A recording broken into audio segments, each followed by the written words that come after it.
Haar 60 jaar haar Johan Smit en zijn familie een steencaravan op Boomhiemke bij Halm op het Amelaan. Maar je komt een eind aan. Het doet echt heel veel pijn. En zeker dat je hier zoveel jaren staat en dat onze vierde generatie hier inmiddels komt. En, mijn ouders hebben het hier gesticht. Als klein kereltje ben ik hier groot geworden. En veel herinneringen liggen. En mijn ouders leven niet meer, maar juist als ik hier ben, dan dat familiegebeuren komt dan weer naar boven. En dan ben je daar kwijt. Dat is ontzettend jammer. De gemeente had onderzoek die naar alternatieven plakken, maar concludeerde dat die er net binnen. De Rier praatte juist over dat onderzoek.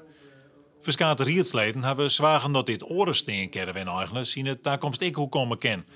De wethouder bezocht ze gereisd te stellen. En wij hopen dat we toch zoveel mogelijk, kom je een beetje op privaatrecht uit, dat we toch nog in overleg met alle campings dit soort problemen in de toekomst zoveel mogelijk kunnen voorkomen. Door hun erop te wijzen dat er toch andere maatschappelijke belangen zijn die men niet uit het oog moet verliezen.